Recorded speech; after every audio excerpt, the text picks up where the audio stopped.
कल तक मैं आपसे जो बात कर रहा था वो अष्टांग हृदयम का एक हिस्सा था, जिसमें आबो हवा, तासीर, रहने वाला स्थान, उसका महत्व, वहां की मिट्टी, उसका महत्व वगैरह वगैरह। अब मैं सीधे आपके शरीर पर आ रहा हूं। भागवत जी मनुष्य शरीर के बारे में ये कहते हैं कि ये मनुष्य का शरीर सबसे महत्वपूर्ण है और बहुत प्रयासों के बाद मिलता है। ये आपने कई बार सुना होगा। आपके पूर्व जन्म के बहुत सत्कर्म हो तो आपको मनुष्य शरीर मिलता है। और भागवत जी ने एक जगह कहा है कि आप ही हैं जो मोक्ष धारण कर सकते हैं। ऐसा कहा जाता है इस देश में कि जानवरों में, पशु पक्षियों में और कीड़े मकोड़ों में मोक्ष की स्थिति नहीं आती। मनुष्य योनि ही है जिसमें आप मोक्ष को प्राप्त कर सकते हैं। तो उनकी मोक्ष की परिभाषा बहुत सुंदर है। मोक्ष क्या है? हम सब लोगों ने कई बार अलग अलग समय अलग अलग लोगों से सुना होगा कि मोक्ष ऐसा है, मोक्ष ये है। भागवत जी की परिभाषा बिल्कुल साफ और सरल सीधी है। वो ये कहते हैं कि जो व्यक्ति, मनुष्य, स्त्री हो या पुरुष, कोई भी, अपने दुखों को दूर कर ले और दूसरों के दुखों को दूर करने का काम करे, वही मोक्ष का अधिकारी है। जो व्यक्ति, मनुष्य, अपने दुखों को दूर करे और दूसरों के दुखों को दूर करने का सतत प्रयास करे, उसमें सफलता मिले न मिले, सफलता की बात नहीं कहते वो ये कहते हैं कि प्रयास करे, ईमानदारी से प्रयास करे, तो उसको मोक्ष होता है। माने इस परिभाषा को अगर आप थोड़ा व्यापक करें, दुखों से मतलब क्या, तो भागवत जी कहते हैं कि 3 तरह के दुख सारी दुनिया में हैं। मनुष्य को भी है, हर एक को है। एक तो दैहिक दुख, शरीर का दुख, दैहिक दुख। दूसरा है दैविक दुख, भगवान का दिया हुआ कोई दुख जो आपके शरीर से अलग है। भगवान ने आपको कोई दुख दे दिया, अचानक से आप गरीब हो गए, या अचानक से आपके घर में कोई दुर्घटना हो गई, आग लग गई, धरती कंप आ गया, भूकंप आ गया, आपका घर टूट गया, सब कुछ तहस नहस हो गया, सुनामी आ गया, ये दैविक दुख। और तीसरा और आखिरी दुख है भौतिक दुख। भौतिक दुख में सबसे ज्यादा यही है, गरीबी, बेरोजगारी, भूखमरी। तो वो भागवत जी कहते हैं कि दैहिक, दैविक और भौतिक तीनों दुखों से जो व्यक्ति मुक्त हो और दूसरों को मुक्त करने का रात दिन प्रयास करे, वही मोक्ष का अधिकारी है। आगे के सूत्र में वो ये कहते हैं कि अगर आपने अपने जीवन के तीनों दुख दूर कर लिए और आप दूसरों के दुखों को दूर करने के लिए कुछ नहीं करते, तो माफ कीजिए, आप कभी भी मोक्ष के अधिकारी नहीं हो सकते। हमारे यहां बहुत सारे साधु संत हैं जो हिमालय में जाके तपस्या करते हैं। तो उनकी जो तपस्या है हिमालय की, वो अपने दुखों को दूर करने तक सीमित है। अगर वो वापस हिमालय से लौटकर समाज के दुख को दूर नहीं करेंगे तो किसी को भी मोक्ष नहीं होगा। भागवत जी कहते हैं कि कोई सदगृहस्थ व्यक्ति है, वो स्वामी नहीं है, महात्मा नहीं है, तपस्वी नहीं है, लेकिन अगर वो अपने दुखों से दूर करते हुए दूसरों के दुखों को दूर करने के काम में लगा हुआ है, तो वो कहते हैं कि वो तपस्या करने वाले से ज्यादा बेहतर है, भले ही वो सदगृहस्थ है। और वो ये कहते हैं कि ज्यादा समय, भागवत जी मानते हैं कि सदगृहस्थ ही है जो दूसरों के दुखों को दूर करने में ज्यादा मदद कर सकते हैं, क्योंकि उन दुखों का अनुभव उन्हें है, जिसका दुख वो दूर करने का कोशिश करें। इसका मतलब ये है कि भागवत जी की परिभाषा में गृहस्थी होना, माने सदगृहस्थ होना, ज्यादा बड़ी बात है। वो साधु संतों के बारे में कहते हैं कि ये सिर्फ अपने दुखों के दूर करने के चक्कर में लगे हुए हैं, भगवान से इनकी जो वार्तालाप है या संवाद है वो अपने तक सीमित है, समाज के लिए सिर्फ प्रार्थना करके बंद कर देते हैं, आगे नहीं बढ़ते। इसलिए वो कहते हैं कि आप अपने दुख दूर करें, दूसरों के दुख दूर करने के काम में सतत लगे, भले प्रयास आपका सफल हो ना हो। सफलता की बात वो नहीं कहते, वो ये कहते हैं कि सफलता असफलता वो सब ईश्वर के हाथ में है, आपके हाथ में नहीं है। आप अगर प्रयास कर रहे हैं तो पक्का मानिए कि आपकी मोक्ष में जाने की तैयारी है। ये है उनका सूत्र यहां से उनकी एक दूसरी यात्रा शुरू होती है। और इस यात्रा में वो ये कहते हैं कि सबसे बड़ा दुख है दैहिक दुख, शरीर का दुख, दूसरा है दैविक दुख, भगवान का, और तीसरा है भौतिक दुख।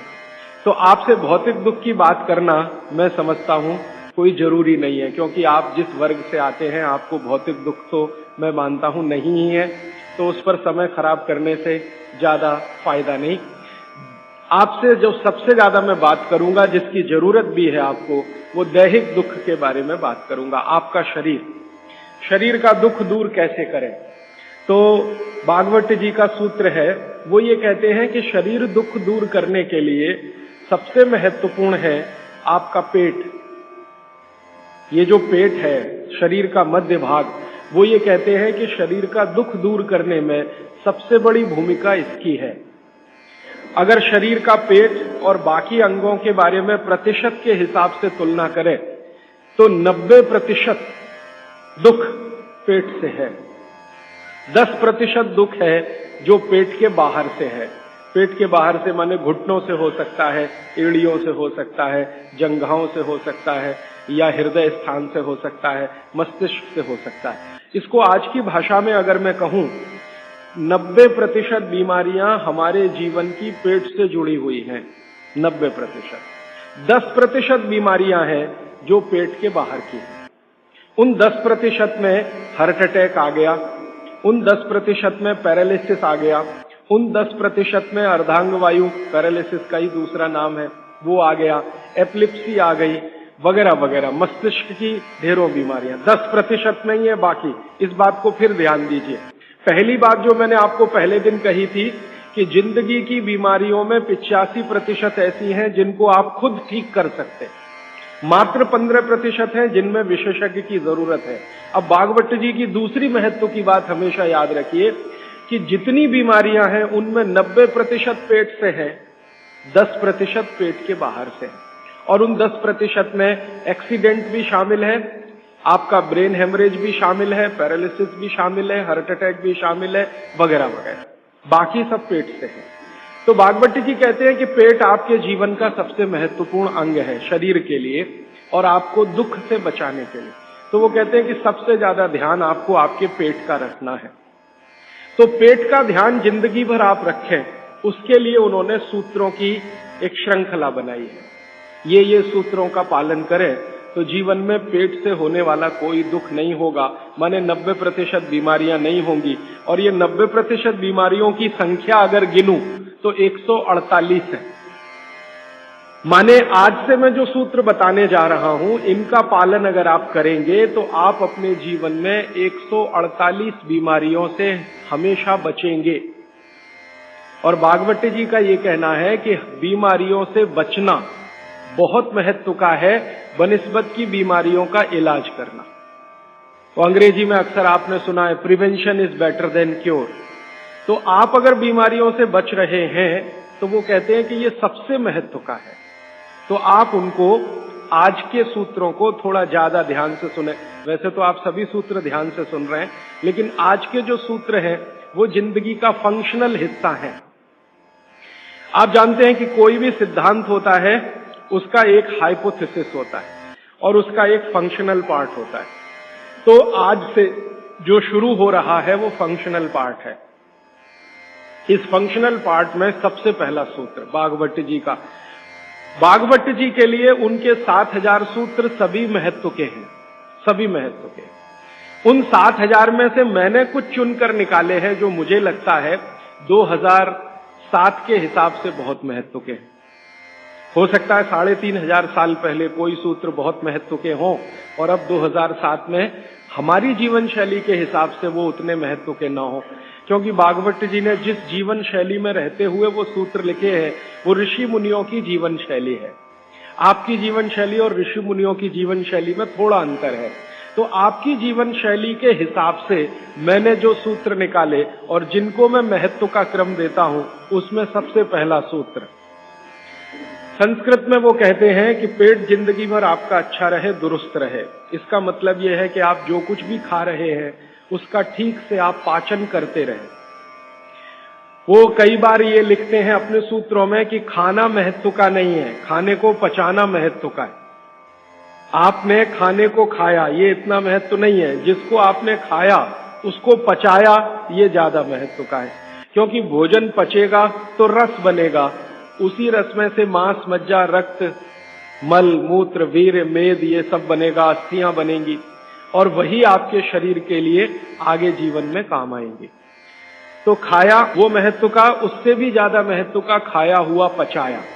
तो वो कहते हैं कि पेट हमेशा दुरुस्त रहे, माने पाचन क्रिया आपकी हमेशा अच्छे से चलती रहे। इसके लिए पहला सूत्र उन्होंने लिखा भोजनांते विषम वारी। ये पहला सूत्र मेरे हिसाब से, उनके हिसाब से नहीं, मेरे हिसाब से पहला सूत्र भोजनांते विषम वारी। इसका सीधा सा अर्थ है भोजन के अंत में पानी पीना विष पीने के बराबर है।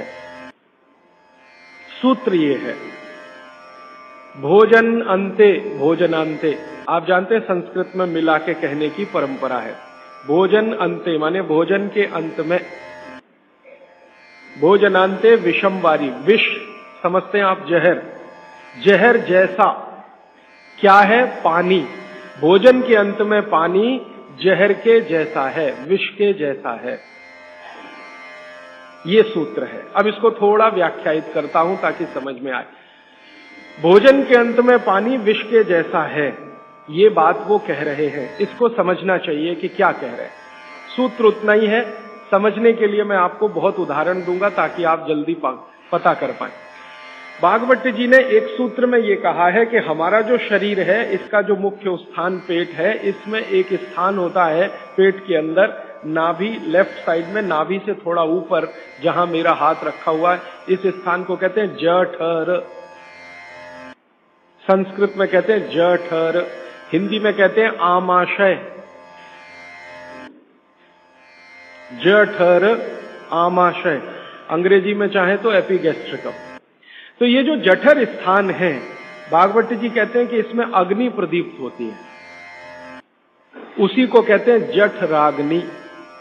जठर अग्नि, जठराग्नि। तो वो कहते हैं कि जो आपका जठर स्थान है, इसमें अग्नि प्रदीप्त होती है और भोजन जो कुछ भी आप करते हैं वो पहले जठर में ही जाता है, आमाशय में इकट्ठा होता है, वहां अग्नि प्रदीप्त होती है। वो अग्नि भोजन का पाचन करती है। ये है महत्व की बात। अब अग्नि प्रदीप्त हुई, आपने भोजन किया, अग्नि प्रदीप्त हुई। और भागवत जी इसके लिए एक सुंदर श्लोक लिखा है, लंबा है लेकिन हिंदी में बताता हूं। वो ये कहते हैं कि खाते ही अग्नि प्रदीप्त होती है, ऐसे ही जैसे आप बिजली के स्विच को ऑन करते ही लाइट जलती है। ये ऑटोमेटिक है, अपने आप होती है।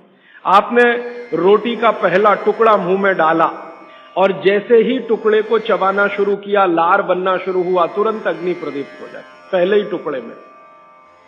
तो ये अग्नि प्रदीप्त हुई। अब आप जो भोजन कर रहे हैं, ये इस अग्नि के प्रभाव में पचेगा। तो भोजन के पचने की क्रिया में पहले भोजन रस में बदलेगा। पहले पेस्ट बनेगा, जैसे टूथपेस्ट की कंडीशन होती है वैसा बनेगा, लुगदी जैसा। फिर उसमें से रस बनेगा, फिर रस में से सब कुछ बनेगा। तो वो कहते हैं कि आपने जैसे ही भोजन किया, अग्नि प्रदीप्त हुई। अब ये अग्नि भोजन को पचा रही है और आपने भोजन पूरा करते ही पानी पी लिया, गट गट गट गट गट गट। तो क्या हुआ? अग्नि शांत हो जाएगी। आपके रसोई गैस में चूल्हा जल रहा है गैस का, और जलते हुए चूल्हे पर पानी फेंकिए तो बुझ जाएगा। अग्नि का पानी से मेल नहीं है, दुश्मनी है। तो आपके पेट में खाना खाते ही अग्नि जल रही है। अब आपने पीछे से गिलास 2 गिलास पानी पी लिया। कोई कोई लोग तो लोटा भर के पी लेते हैं, कई लोग तो भोजन से ज्यादा पानी पी लेते हैं। तो ये जो पानी गया, इसने अग्नि को शांत कर दिया। अब अग्नि शांत हो गई तो फिर भागवत जी कहते हैं भोजन पचेगा नहीं, वो सड़ेगा। अब उन्होंने 20 सूत्र लिखे हैं कि भोजन पचेगा तो क्या होगा और भोजन सड़ेगा तो क्या होगा। मैं सड़ने वाले हिस्से की बात कर लेता हूं। वो कहते हैं कि भोजन अगर सड़ना शुरू हुआ तो सबसे पहले गैस बनेगी, वायु बनेगी, वायु। और ये वायु आपकी जिंदगी हराम कर देगी। और ये वायु की तीव्रता जब बढ़ेगी तो गले में जलन होगी, छाती में जलन होगी, पेट में जलन होगी। फिर और ज्यादा तीव्र अगर ये हो गई वायु तो ये शरीर में जाएगी, घूमेगी, क्योंकि वायु को पकड़ना मुश्किल है, जहां स्थान मिलता है वहीं जाती है। तो ये वायु पूरे शरीर में घूमेगी तो सिर घूमेगा, आपको चक्कर आएंगे, सिर में दर्द होगा, पीठ में भी दर्द हो सकता है, हृदय स्थान पे भयंकर दर्द हो सकता है। कई बार तो इतना दर्द होता है कि आपको लगेगा कि हार्ट अटैक आ गया, लेकिन वो वायु का दर्द है, हार्ट अटैक नहीं। और ये जो वायु बनी भोजन के सड़ने से, इसी वायु में से भागवत जी ने सूची बनाई है कि 103 रोग पैदा होंगे। 103। सबसे पहला रोग है उसमें एसिडिटी, हाइपर एसिडिटी। ज्यादा दिन अगर आपने ये चक्कर चलाया पानी पीने का तो अल्सर, पेप्टिक अल्सर, और ज्यादा दिन चक्कर चलाया तो बवासीर, मूलव्याध, भगंदर, ये सब रोगों की सूची है। और अंत का एक रोग है कैंसर, कर्क रोग। 103वें नंबर पर उन्होंने लिखा है कर्क रोग, माने एसिडिटी से शुरू होकर आप कैंसर तक की यात्रा कर सकते हैं। तो वो ये कह रहे हैं कि जिस काम से वायु पैदा हो और वो वायु आपके सड़े हुए भोजन में से निकले, और बाद में भागवत जी कहते हैं, वो भी बता देता हूं, वो दूर का सूत्र है लेकिन यहीं पे ले आता हूं उसको, कि आपका जो भोजन सड़ेगा, इसको ध्यान से सुनिएगा, तभी भोजन में से, भागवत जी के शब्द दूसरे हैं, मैं आज के शब्द इस्तेमाल कर रहा हूं, तभी कोलेस्ट्रॉल बनेगा। सड़े हुए भोजन का ही बाई प्रोडक्ट है कोलेस्ट्रॉल। अगर भोजन का पाचन हुआ तो कोलेस्ट्रॉल शून्य रहता है, वो कोलेस्ट्रॉल जो आपको हानि पहुंचाता है। आप जानते हैं शरीर में दो तरह का कोलेस्ट्रॉल है, एक गुड और एक बैड। अच्छा कोलेस्ट्रॉल माने एचडीएल, हाई डेंसिटी लिपोप्रोटीन। खराब कोलेस्ट्रॉल माने एलडीएल और उसका छोटा भाई VLDL, very low density lipoprotein. तो भागवत जी कहते हैं कि ये जो खराब कोलेस्ट्रॉल है वो रक्त में तभी आता है जब भोजन पेट में सड़ता है। इसका माने जिनको कोलेस्ट्रॉल बढ़ रहा है या बढ़ा हुआ है वो ध्यान दें, उनको भोजन पच नहीं रहा, उनका भोजन सड़ रहा है। तो कोलेस्ट्रॉल बढ़ेगा तो हार्ट अटैक भी आएगा, कोलेस्ट्रॉल बढ़ेगा तो घुटने भी जड़ हो जाएंगे, सारी संधियां आपकी एकदम कड़क हो जाएंगी, आपको चलना फिरना मुश्किल हो जाएगा, 10 कदम चलना मुश्किल हो जाएगा। तो वो ये कहते हैं कि जब 103 बीमारियां एक छोटी गलती से आती हों तो वो गलती कभी करना नहीं। माने भोजन के बाद कभी पानी पीना नहीं, ये है सूत्र। अब जैसे ये सूत्र पूरा हुआ तुरंत आपके मन में प्रश्न आएंगे कि पानी कब पीना, पहला ही प्रश्न। तो भागवत जी कहते हैं कि पानी कब पीना वो खुद ही उत्तर दे रहे हैं आगे के सूत्रों में, क्योंकि शायद मालूम है कि मनुष्य की जिज्ञासाएं होने ही वाली है। तो पहले सूत्र में लिख दिया भोजनांते विषमवारी, कि भोजन के अंत में पानी मत पियो। अगले ही सूत्र में वो कहते हैं कि कम से कम 1.5 घंटे के बाद पानी पियो। अब ये जो 1.5 घंटे का कैलकुलेशन है ये क्या है? ये भागवत जी कहते हैं कि जो आपने खाया वो आपके जठर स्थान में 1.5 घंटे तक अग्नि के प्रभाव में रहता है, 1.5 घंटे तक। और जानवरों के लिए भी उन्होंने बताया है, वो कहते हैं कि जानवर जो कुछ खाते हैं उनके पेट में भी अग्नि है, जठर अग्नि, वहां 4 घंटे तक अग्नि का प्रभाव रहता है जानवरों के शरीर। मनुष्य शरीर में 1 से 1.5 घंटे का उन्होंने बताया, और 1 से 1.5 घंटे का वो बताया है तो अलग अलग क्षेत्र के हिसाब से। जैसे आप दक्षिण भारत में हैं, कोई उत्तर भारत में है, कोई पूर्वी भारत में है। अब मान लीजिए उत्तरांचल का कोई आदमी इसी सूत्र को पढ़ेगा तो उसको तो अग्नि का असर 2 से 2.5 घंटे रहेगा, पहाड़ वाला। लेकिन आपके लिए मैं बात कर रहा हूं तो 1 से 1.5 घंटा। तो वो कहते हैं कि 1 से 1.5 घंटे पेट में अग्नि का प्रभाव है। जब तक अग्नि का प्रभाव है पानी मत पियो, क्योंकि पानी पीते ही अग्नि बुझेगी। अग्नि का काम है भोजन को पचाना, पचेगा नहीं तो सड़ेगा, सड़ेगा तो 103 रोग पैदा करेगा। तो सीधा सा दूसरा सूत्र है कि भोजन के 1.5 घंटे के बाद पानी पीना। ठीक है, अब तुरंत आपके मन में सवाल आएगा, भोजन के बीच में पीना कि नहीं पीना, और भोजन के पहले पीना कि नहीं पीना। भागवत जी ने इसका उत्तर अगले सूत्रों में दिया है। वो ये कहते हैं कि भोजन के पहले पानी पीना तो कम से कम 40 मिनट और अधिक से अधिक 1 घंटा। आपको सीधा सा हिसाब बताता हूं, 10 बजे खाना अगर खाना चाहते हैं तो 9 बजे से लेकर 9:20 तक आप चाहें उतना पानी पी सकते हैं। 9 बजे से लेकर 9:20 तक। और बीच में पीना कि नहीं, तो इसके लिए भागवत जी कहते हैं, ये बहुत साइंटिफिक बात उन्होंने कही है, बहुत साइंटिफिक है। वो कहते हैं कि अगर आपके भोजन में 2 अन्न हैं, दो अन्न माने एक रोटी खा रहे हैं आप, वो गेहूं है, और दूसरा चावल खा रहे हैं, तो चावल और गेहूं 2 अन्न है। तो और सामान्य रूप से आप सभी के भोजन में शायद 2 ही अन्न होते हैं, इसलिए मैं ये सूत्र कह रहा हूं। ये 1 अन्न वालों के लिए नहीं है, 2 अन्न वालों। जो 2 अन्न खाते हैं भोजन में, उनको एक अन्न की पूर्ति पूरी हुई और दूसरे की शुरू होने वाली है, तो बीच का जो जंक्शन पॉइंट है, इस पे पानी पीना। मतलब इसका सीधा है, रोटी पूरी हो गई, अब आप चावल खाने की तैयारी कर रहे हैं, तो रोटी खाने के बाद चावल खाने से पहले आप जरूर पानी पीना, लेकिन मात्रा कितनी? तो वो कहते हैं 2 या 3 घूंट, इतना ही। उसके बाद जब दूसरा अन्न आपने शुरू कर दिया, फिर नहीं, फिर तो पूरा आप भोजन ही करके उठिए।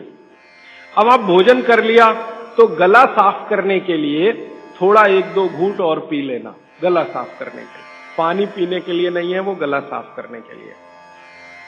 अब आपके मन में तुरंत एक प्रश्न आएगा कि भोजन के अंत में क्या पीना? फिर पानी तो नहीं पीना, 1.5 घंटे तक तो नहीं पीना, तो कुछ पी सकते हैं। तो भागवत जी ने 3 चीजें बताई हैं, उसके लिए पूरा सूत्र लिखा है कि भोजन के अंत में सबसे अच्छी चीज जो पीने के लिए है वो है छाछ, वो है मट्ठा, दही का तक्रम। जो शब्द उन्होंने इस्तेमाल किया वो तक्रम, तक्रम माने यही है लगभग छाछ मट्ठा के आसपास की चीज, तक्रम। वैसे तक्रम की उन्होंने परिभाषा दी है कि दही को खूब अच्छे से मथने के बाद उसका मक्खन जो निकल गया, तो मक्खन निकालकर जो बचा वो तक्रम।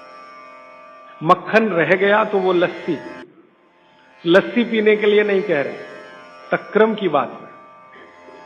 तो आप भोजन के बाद जो सबसे अच्छी चीज पी सकते हैं वो है छाछ, वो है मट्ठा। मट्ठा शब्द एकदम अच्छा है, हिंदी का शब्द है, शायद आप सब समझते हैं। गुजराती हैं तो छाछ आप अच्छे से समझते हैं। तो छाछ पिए हैं या मट्ठा पिए, ये सबसे अच्छी चीज। दूसरी सबसे अच्छी चीज उन्होंने बताई है वो है दूध, दूध दूसरी सबसे अच्छी चीज। और तीसरी सबसे अच्छी चीज बताई है फल का रस, कोई भी फल का रस, लेकिन वो कह रहे हैं मौसमी फल का रस, जिस मौसम में जो फल आता है उसका रस, माने मौसम के विरुद्ध के फल नहीं। आज का मौसम आम का नहीं है तो आम का रस अभी पिए तो नहीं चलेगा।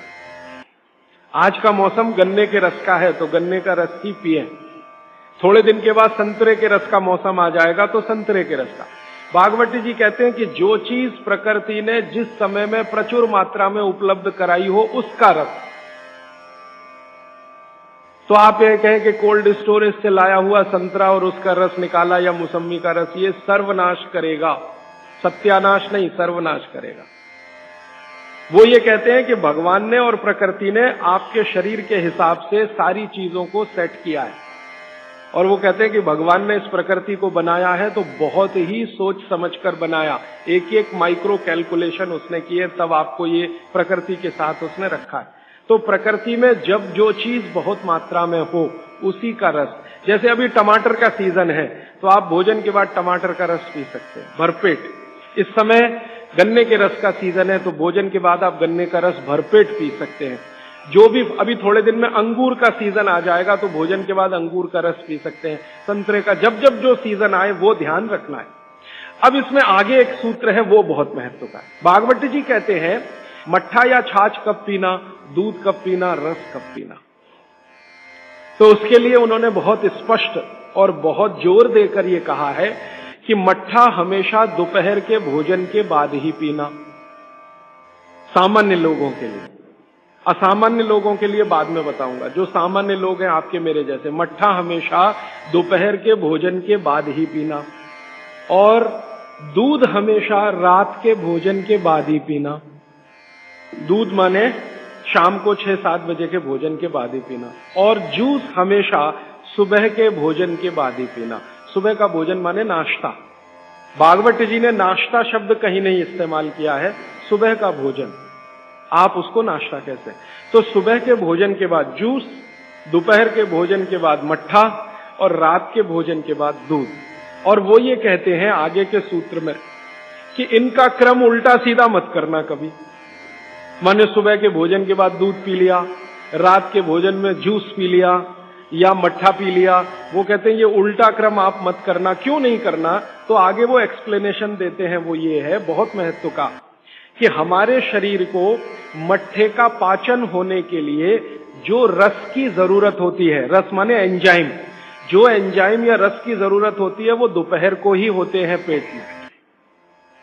इसी तरह हमारे शरीर में दूध का पाचन होने के लिए जो रस की जरूरत पड़ती है या एंजाइम की जरूरत पड़ती है वो सूर्यास्त के बाद ही होते हैं या सूर्यास्त के समय ही उनकी उत्पत्ति शुरू होती है।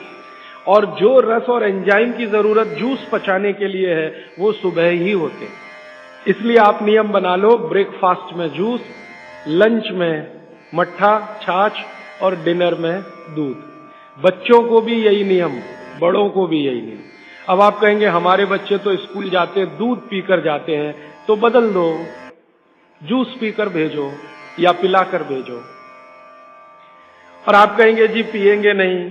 आप जैसी आदत डालेंगे बच्चे वैसे ही होने वाले हैं, क्योंकि बच्चे अपने से कुछ नहीं सीखते, वो आपका सिखाया हुआ है सारा कुछ। तो अब तक आपने बच्चों को दूध पीने की आदत डाली है, आज से माफी मांग लो कि गलती हो गई हमसे। अब हम आपको चाहते हैं कि आप जूस पी के जाओ।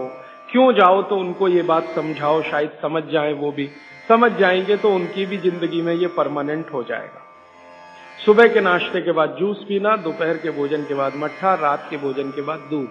ये सूत्र है।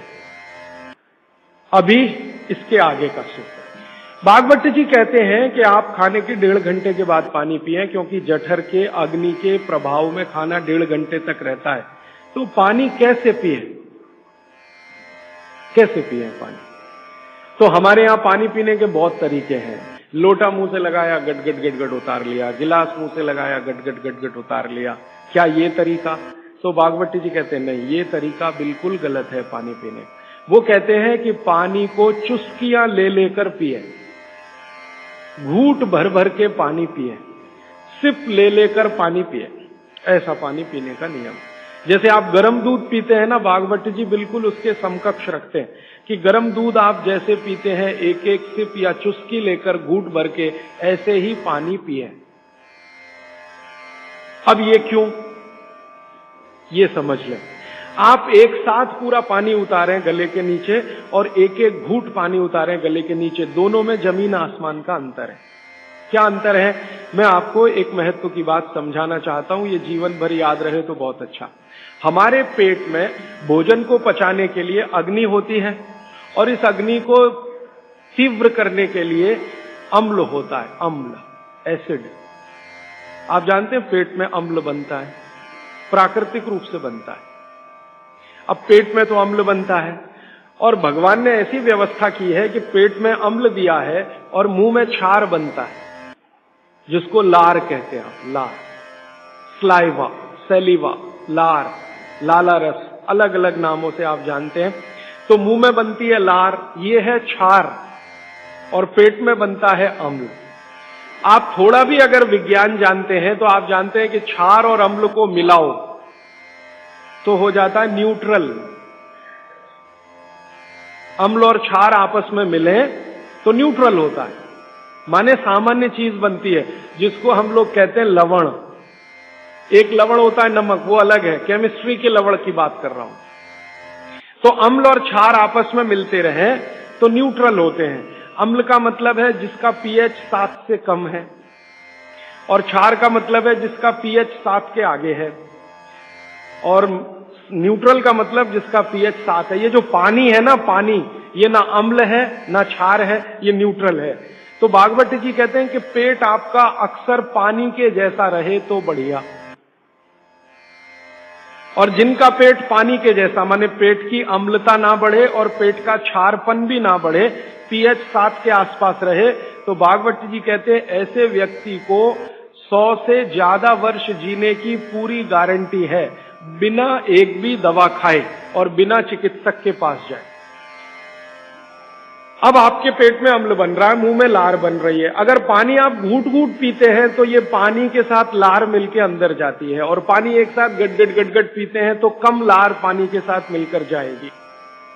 ये लार बन रही है अंदर जाने के लिए, बाहर निकालने के लिए नहीं, क्योंकि अंदर पेट के अम्ल को शांत रखना है, इसके लिए क्षार है।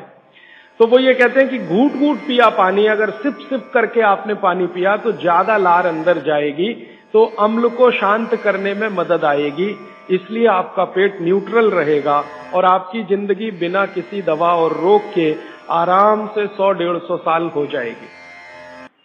इसलिए पानी घूट घूट भर के पिए, और एक साथ गटगट पानी पिएंगे तो लार पानी के साथ मिल नहीं पाएगी, तो अंतिम रूप में जब वो पहुंचेगा पानी तो खाली पानी होगा और वो उतना न्यूट्रलाइज नहीं कर पाएगा, पेट को उस तरह से सामान्य अवस्था में नहीं ला पाएगा। हालांकि पानी भी अम्ल को कम करता है, क्योंकि अम्ल में पानी मिलाओ तो अम्ल की ताकत कम होती जाती है, तो पानी कम तो करेगा, लेकिन लार के साथ जो पानी कम करेगा वो बिल्कुल अद्भुत होगा। भागवत जी आगे कहते हैं, बहुत ही महत्व की बात है ये सब आपके लिए। वो ये कहते हैं कि जो व्यक्ति सिप सिप करके पानी पिए, वो देखें जानवर कैसे पीते हैं। चिड़िया कैसे पानी पीती है? चिड़िया एक ड्रॉप उठाती है, आप ध्यान देना, चिड़िया एक ड्रॉप उठाएगी, फिर उसको ऐसे ऐसे मुंह में चलाएगी, फिर पिएगी, फिर दूसरी ड्रॉप उठाएगी, फिर ऐसे ऐसे चलाएगी, फिर पिएगी। ऐसे कुत्ता है, पानी को चाट चाट के पिएगा, शेर पानी को चाट चाट के पिएगा। ज्यादातर जानवर पानी को ऐसे ही पीते हैं। वो जानवर हमसे ज्यादा स्वस्थ हैं, किसी को डायबिटीज नहीं है, कोई ओवरवेट नहीं है। हाँ, किसी को डायबिटीज नहीं, कोई ओवरवेट नहीं, किसी को जॉइंट्स पेन नहीं, किसी को कुछ नहीं, क्योंकि वो पानी पीने का नियम जानते हैं। बाघ भट्ट के पक्के चेले हैं ये सब जानवर, बिना बोले और बिना कहे। तो आप भी हो जाइए। भागवत जी कहते हैं कि पानी थोड़ा लीजिए, जैसे चिड़िया पीती है, उसको मुंह में चिड़िया ऐसे ऐसे करती है ना, घुमाती है, तो आप भी पानी को थोड़ा घुमाइए, फिर पी जाइए। थोड़ा पानी लीजिए, मुंह में भरिए, पीजिए, फिर पानी भरिए, फिर भरिए, फिर पीजिए, ताकि इधर उधर की सब लार पानी के साथ मिलकर अंदर जाए। अब वो ये कहते हैं कि जो ऐसे पानी पी लेगा, कोई रोग आने की संभावना नहीं, माने आपके सारे रोगों की एक दवा। तो मैंने ये एक्सपेरिमेंट शुरू किया, ये मैंने पढ़ा था 6 साल पहले। भागवत जी को मैंने 6 साल पहले पढ़ना शुरू किया, 3 साल पढ़ने में लग गया और 3 साल समझने में लग गया। तो 6 साल पहले मैंने ये सूत्र पढ़ा था। मैंने कहा यार, कुछ लोग हैं जो बीमार हैं बहुत, मैंने कहा तुम करके देख लो, भागवत कह रहे गलत तो रिजल्ट आने वाला नहीं।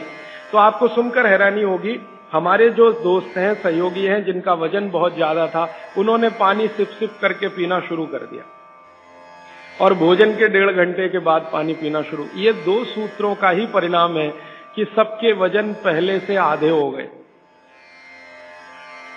एक तो मेरा दोस्त है जिसको मैं कभी आपके सामने खड़ा कर सकता हूं, 140 किलो का था वो, और 1.25 साल हो गया, लगभग अभी 1.5 साल है, अब 70 किलो का है, बिना कोई दवा खाए, बिना भोजन में कोई बदलाव किए, सिर्फ पानी पीने का तरीका बदला। फिर मैंने डॉक्टरों से बात की कि ये चक्कर क्या है, तो उन्होंने कहा बात सीधी सी ये है कि जो लार है ना, ये दुनिया की सबसे अच्छी औषधि है, इसकी मेडिसिनल प्रॉपर्टी सबसे ज्यादा है। आपने जानवरों को देखा होगा, उनको कभी भी कोई चोट लगे तो वो अपने लार से ही ठीक कर लेते हैं, चाट चाट के, क्योंकि उसमें मेडिसिन है। तो मनुष्य की लार में भी है। अब वो ये कहते हैं कि भारत के वो मनुष्य या स्त्रियां और पुरुष बहुत ही दुर्भाग्यशाली हैं जो इस लार को अंदर ले नहीं जा पाते। जैसे तंबाकू खाने वाले लोग थूकते ही रहते हैं, उसको थूकते ही रहते हैं, थूकते ही रहते हैं। गुटखा खाने वाले लोग, मावा खाने वाले लोग थूकते ही रहते हैं, थूकते ही रहते हैं। तो डॉक्टर लोग कहते हैं कि वो जिंदगी की सबसे महत्वपूर्ण चीज को थूक रहे हैं, जिसको बनाने के लिए भगवान ने 1 लाख ग्रंथियां आपके मुंह में दी हैं। आप जानते हैं ये लार पैदा होने में 1 लाख ग्रंथियों का काम होता है। 1,00,000 ग्रंथियां हैं जो रात दिन आपके लिए लार बनाती हैं, और आप गुटखा खा खा के उसको थूकते रहते हैं, तो सड़क तो खराब करते ही हैं, अपने को उससे ज्यादा खराब करते हैं। तो मेरी हाथ जोड़कर विनती है कि आप में से कोई लार थूकने वाला हो, थूकने वाला आदमी, ये तो भागवत जी की डिक्शनरी में नहीं है। वो कहते हैं कि एक ही कंडीशन में आप कुछ थूक सकते हैं, जब कफ बहुत बढ़ा हुआ हो, तभी, बस। उसके अलावा दूसरी कोई कंडीशन नहीं कि आप थूकें। तो यहां तो बिना कफ बढ़े हुए तंबाकू खा खा के, गुटखा खा खा के थूक रहे हैं, तो ये थूकना नुकसानदायक है। गुटखा तो नुकसानदायक है ही, तंबाकू तो और भी नुकसानदायक है, उससे भी ज्यादा थूकना, तो मत थूकिए। तो फिर आप कहेंगे जी पान खाएं, तो पान खाने के लिए नियम बताया, बहुत माइक्रो लेवल पे कैलकुलेशन है भागवत जी। वो कहते हैं कि पान खाओ तो कत्था मत लगाओ, बिना कत्थे का पान खाओ, थूकने की गरज ही नहीं, क्योंकि जो भी खाओगे वो चूना है, कैल्शियम है, तो अंदर जाएगा, और वो कैल्शियम क्या क्या अद्भुत काम करेगा वो कल बताने वाला हूं मैं। तो वो कहते हैं कि पान भी खाना है तो थूकना नहीं है, कत्था है तो थूकना पड़ेगा, कत्थे बिना ही पान खाओ। माने हमारे पुराने पूर्वज और बुजुर्ग जो तंबाकू का नहीं, कत्थे का नहीं, सिर्फ चूना लगा के जो पान खाते हैं, वो भागवत के चेले सब के सब, शिष्य उनके। तो वो कहते हैं पान भी खाना तो थूकना नहीं है, जो मुंह में लार के साथ पान है वो अंदर ही जाए, क्योंकि पान और चूना दोनों ही मेडिसिन है। एक वातनाशक है और दूसरा पित्तनाशक है, और कफ का भी नाश करता है। पान तो पित्त और कफ दोनों का नाश करता है, और चूना वात का नाश करता है। तो वो कहते हैं कि पित्त और कफ का नाश कर दिया पान ने, चूने ने कर दिया वात का, तो वात पित्त कफ तीनों ही संतुलित है, तो पान खा के तो जिंदगी भर निरोगी रह सकते। ये है। तो आपको पानी पीना है घूट घूट भर के, ताकि ज्यादा लार अंदर जाए, और पानी को बच्चों की तरह से मुंह में घुमाइए, जैसे बच्चे अक्सर करते हैं ना, वो बहुत अच्छी क्रिया है। ठीक है, अब आगे चलता हूं। आगे का एक सूत्र है भागवत जी का कि पानी कभी भी पिए तो ठंडा ना पिए। पेट को दुरुस्त रखने के लिए ही है ये सारे सूत्र आज जो मैं कह रहा हूं। पानी जब भी पिए तो ठंडा ना पिए। कैसा पानी पिए जी? तो वो कहते हैं कि आपके शरीर का तापमान देखें, उसके अनुसार के तापमान का ही पानी पिए, माने शरीर के तापमान के बराबर का पानी पिए, माने गुनगुना पानी पिए। गुनगुना शब्द है। एक शब्द कोमट, कोमट शब्द गुजराती है नहीं, मराठी है शायद। हाँ, गुनगुना पानी पिए। नवसे का पानी कहते हैं राजस्थान में, नवसे का हल्का गरम गुनगुना पानी पिए। कभी भी पानी की गर्मी शरीर के तापमान के ऊपर ना हो, ऐसा पानी पिए। तो अब आपका शरीर का तापमान है 37 डिग्री, तो 37 डिग्री अगर आप पानी को लेके जाएंगे तो वो गुनगुना ही होता है। रूम टेम्परेचर के ऊपर रहता है, बॉडी टेम्परेचर के बराबर रहता है। तो ऐसा पानी पिए, गुनगुना ही पानी पिए। क्यों? अभी मन में प्रश्न आएगा क्यों? हम तो जी ठंडा पानी पीते हैं, फ्रिज का पानी पीते हैं, बर्फ डाला हुआ पानी पीते हैं। तो भागवत जी इसको बहुत अच्छे से समझाते हैं, और आधुनिक विज्ञान का इसमें मैं जोड़कर आपको समझाता हूं। आप अगर ठंडा पानी पी रहे हैं, कल्पना करिए, तो पानी क्या करेगा? पेट में जाएगा सीधा सीधा, और पेट को ठंडा बनाएगा। जिसका जैसा गुण है वही तो करेगा ना। बर्फ का गुण है ठंडा करने का, तो बर्फ डालकर पानी में आप पी रहे हैं, तो बर्फ का गुण वो पानी में आ गया। अब पानी आपके पेट को ठंडा करेगा। अगर पानी ने पेट को ठंडा किया, तो अगर पेट ठंडा हो गया पानी के असर में, तो शरीर ठंडा हो जाएगा, क्योंकि शरीर के सारे ऑर्गन पेट से ही जुड़े हुए हैं, चाहे वो आपका हार्ट हो, चाहे किडनी हो, चाहे लीवर हो। और अगर शरीर ठंडा हो गया तो जय राम जी की, जाइए यमराज के पास, यहां फिर आपके लिए कुछ नहीं है। तो पानी अगर पेट में गया और उसने पेट को ठंडा कर दिया, तो आप ठंडे हुए तो मर जाएंगे, मृत्यु आएगी। तो कभी भी ठंडा पानी ना पिए। एक विश्लेषण। दूसरा विश्लेषण कि अगर पानी आपने ठंडा पिया और आपका पेट जीवित है, जीवित होने से मतलब फंक्शनल है, काम अच्छे से कर रहा है, तो तुरंत पेट उस पानी को गर्म करने पर लगेगा। आपका जो जठर स्थान है ना, वो तुरंत उस पानी को गर्म करने पर लगेगा। तो पानी को गर्म करने के लिए उसको अतिरिक्त ऊर्जा की जरूरत पड़ेगी, और अतिरिक्त ऊर्जा उसको रक्त में से आएगी। तो शरीर के सब हिस्सों का रक्त पेट की तरफ जाएगा। थोड़ी देर के लिए शरीर के सारे हिस्सों का रक्त जो पेट की तरफ गया है, उसने बाकी हिस्सों में रक्त की कमी कर दी। मान लीजिए हृदय का रक्त पेट में चला गया, ब्रेन का रक्त पेट में आ गया, क्योंकि ब्रेन का सबसे पहले आता है, क्योंकि ग्रेविटी का फोर्स है ना, काम करता है, तो ब्रेन का सबसे पहले आता है, हृदय का उसके बाद आता है। दूसरे अंगों का रक्त सब पेट की तरफ गया, तो बाकी अंगों को रक्त की कमी आई। और ये कमी हर समय ऐसे ही आती रहे, आप ऐसे ही ठंडा पानी पीते रहे, ऐसे ही कमी आती रहे, पीते रहे, कमी आती रहे, तो एक दिन वो अंग काम करना बंद कर देंगे, क्योंकि उनको रक्त की सप्लाई कम हुई।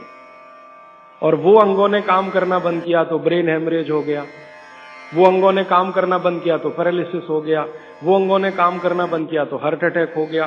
तो ये सारी बीमारियों को क्यों बुलाते हैं ठंडा पानी पी के? माने ठंडा पानी ना पिए। बागवट जी का मैंने मेरे जीवन में भी देखा। दुनिया में कुछ ऐसे लोग हैं जो एकदम चिल्ड वाटर पीते हैं। अमेरिका में, यूरोप में ज्यादा लोग चिल्ड वाटर पीते हैं। पानी को फ्रिज में रखते हैं और वो रखा रहता है 4-5 दिन, खूब ठंडा हो जाता है, फिर ऊपर से बर्फ डालते हैं, फिर पीते हैं। इतना ठंडा पानी। परिणाम क्या देखा है मैंने उन लोगों को देखा जो चिल्ड वाटर पीते हैं, वो सवेरे सवेरे अगर संडास घर में गए टॉयलेट में, तो 1-1 घंटे बाहर नहीं निकलते, कभी कभी तो 2-2 घंटे नहीं निकलते, बैठे ही रहते अंदर। उनको पूछो भाई क्या कर रहे थे 2 घंटे टॉयलेट रूम में? कहते हैं जी न्यूज़पेपर पढ़ रहे थे, मैगजीन पढ़ रहे थे। क्यों पढ़ रहे थे? टॉयलेट रूम तो न्यूज़पेपर के लिए बनाया नहीं है। तो कहते हैं टॉयलेट आती ही नहीं, माने स्टूल पास होता ही नहीं, संडास होती ही नहीं, उतरती नहीं, तो क्या करें? और वो बेचारे वहां बैठे बैठे कई बार इतने परेशान हो जाते हैं कि तरह तरह की आवाजें निकालते हैं, फिर भी नहीं आती। फिर वो गाना गाते हैं, मेरे सपनों की रानी कभी आएगी, वो आती नहीं है। और कभी कभी जब बहुत ज्यादा परेशान हो जाते हैं ना, तो एक गाना गाते हैं, एक बार आजा आजा आजा, वो तब भी नहीं आती। ये है समस्या। माने मैं कहना ये चाहता हूं कि जो लोग बहुत ठंडा पानी पिएंगे, उनको एक बीमारी है, वो है कॉन्स्टिपेशन, कब्जियत, कोष्ठबद्धता, बद्ध कोष्ठ होना। कॉन्स्टिपेशन का मतलब आपकी जो इंटेस्टाइन है ना, लार्ज इंटेस्टाइन, वो एकदम ऐसी संकुचित हो गई, ऐसे रहना चाहिए उसको, वो हो गई संकुचित। ये ठंडे पानी का असर है। तो अगर आपकी लार्ज इंटेस्टाइन ऐसी हो गई, तो आपकी जिंदगी भी ऐसी ही हो जाएगी। इसलिए कभी भी ठंडा पानी ना पिए। अब परसों एक बात मैंने कही थी कि फ्रिज का रखा कुछ ना खाएं, तो ये पानी भी उसी का हिस्सा है। फ्रिज का रखा हुआ पानी ना पिए, बर्फ डाला हुआ पानी ना पिए, आइसक्रीम कभी भी ना खाएं,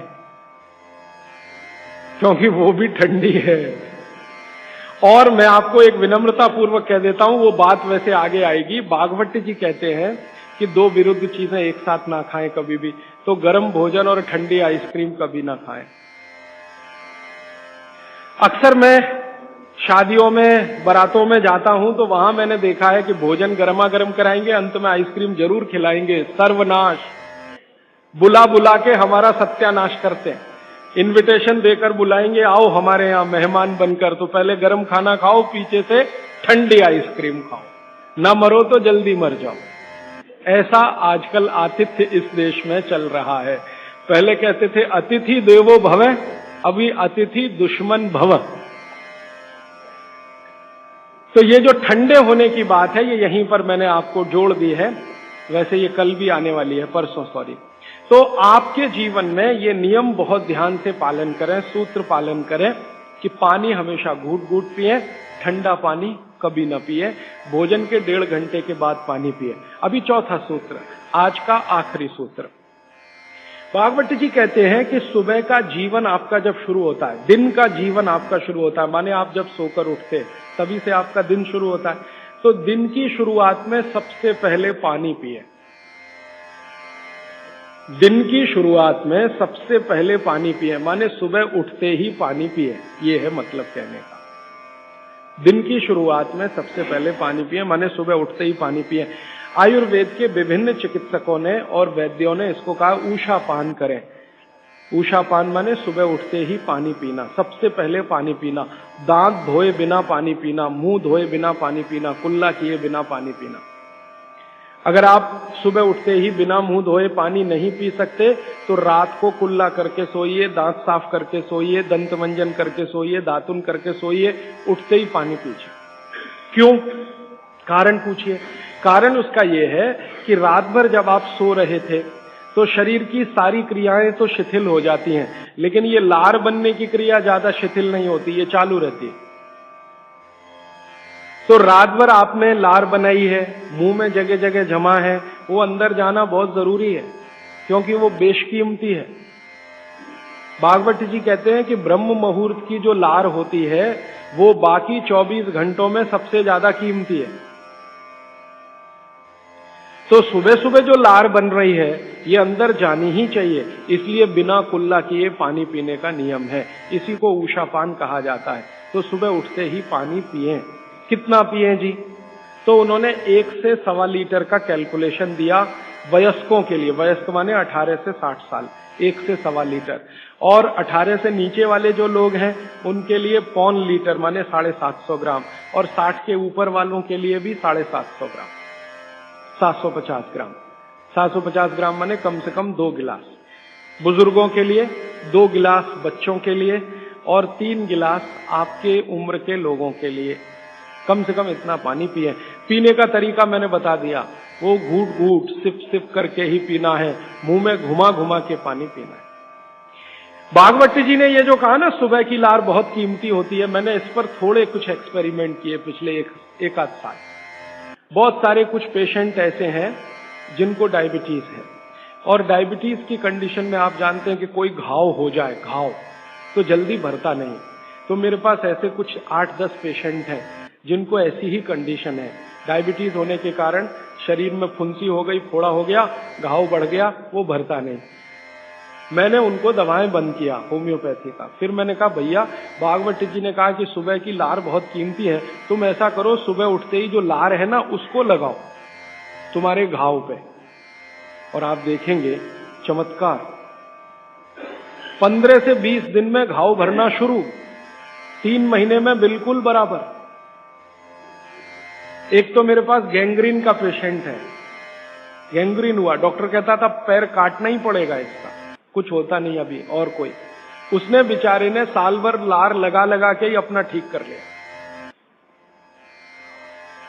तब मेरे समझ में आया कि जानवर हमसे ज्यादा होशियार, चोट लगते ही वो चाटना शुरू कर दे। फिर मैंने एक और एक्सपेरिमेंट किया। मेरे पास कुछ छोटे बच्चे हैं जिनको चश्मे हैं आंखों पर। अब उनके माँ बाप बहुत परेशान है कि ये चश्मा कैसे उतरे, मोटे मोटे चश्मे हैं छोटे बच्चों। तो मैंने उनको भी सिखा दिया, देखो सवेरे सवेरे सोकर उठो और मुंह का थूक आंख में लगाओ काजल की तरह से। तो बच्चों ने चालू कर दिया। बच्चे बहुत भोले होते हैं, सीधे होते हैं, कोई भी बात अगर समझ में आए तो करते। अब आपको हैरानी होगी कि चश्मे उतर गए, सिर्फ ये लार लगाए। आप भी करके देख लीजिए जिनको भी चश्मे। बस अंतर इतना है कि बच्चों को जल्दी उतरे, आपको थोड़ा देर में उतरेंगे लेकिन उतर जाएंगे। उम्र ज्यादा बढ़ेगी तो थोड़ा दिन करना पड़ेगा, कम उम्र में बहुत जल्दी उतर जाए। आंखों की रोशनी बढ़ानी है तो मुंह की लार सुबह सुबह की आंखों में लगाइए काजल की तरह से। और एक बताता हूं, एक बीमारी आती है जिसको हम कहते हैं कंजक्टिवाइटिस, आंखों की बीमारी है। अक्सर उसमें आंखें लाल हो जाती हैं, आंखों में बहुत जलन होती है, जैसे खून उतर आया हो आंखों में, वो कंडीशन हो जाती है। कोई भी आयुर्वेद की दवा आप खाएंगे 3 से 4 दिन में ही बीमारी ठीक होती है। लेकिन अब की बार अगर ये बीमारी आए तो आप ये करना, सुबह सुबह उठते ही मुंह की लार लगाना, 24 घंटे के बाद आपको पता ही नहीं चलेगा बीमारी कहां गई। 24 घंटे में ही ठीक होती है कंजक्टिवाइटिस। अगर बच्चों में बचपन से आंखों के ऐसे कोई रोग हैं, जैसे मेरे पास एक छोटा बच्चा है 8 साल का है, उसका मैं ट्रीटमेंट कर रहा हूं, उसकी आंखें टेढ़ी हैं, वो देखता कहीं है और दिखता कहीं है, उसको ऐसा है। अब उसके माता पिता गरीब हैं और वो ऑपरेशन का खर्चा नहीं उठा सकते। उस बच्चे पर मैं यही एक्सपेरिमेंट कर रहा हूं। लगभग मुझे 4 साढ़े 4 महीना हो गया है, और उसका टेढ़ापन, जिसको हम लोग हिंदी में कहते हैं भेंगापन, उसका भेंगापन लगातार कम हो रहा है और आंखों की पुतलियां बिल्कुल बीच में सेट हो रही। तब मुझे थोड़ी जिज्ञासा हुई और मैंने एक बहुत बड़े वैज्ञानिक को पूछा दिल्ली में कि ये लार में क्या है, एक्चुअली इसका एक्टिव इंग्रेडिएंट क्या है। तो उन्होंने कहा भैया जितने एक्टिव इंग्रेडिएंट मिट्टी में है वो सब लार में है। तो मैंने आपको बताया मिट्टी में 18 एक्टिव इंग्रेडिएंट्स हैं, लार में वो सब के सब हैं। इसलिए लार शरीर के लिए बहुत ही कीमती है, बेशकीमती है, इसको कभी नष्ट नहीं करना। इसकी मदद से आप बहुत सारे रोग ठीक करते हैं। और 2-4 बातें बता दूं क्या क्या रोग और ठीक कर सकते हैं। आपके शरीर में कोई दाग हो गया, धब्बा हो गया, जैसे जल गए, जलने का दाग होता है ना, उस पर नियमित रूप से सवेरे की लार की थोड़ी थोड़ी मालिश करते रहिए। 6-8 महीने में धब्बा बिल्कुल साफ हो जाए, जले हुए का धब्बा।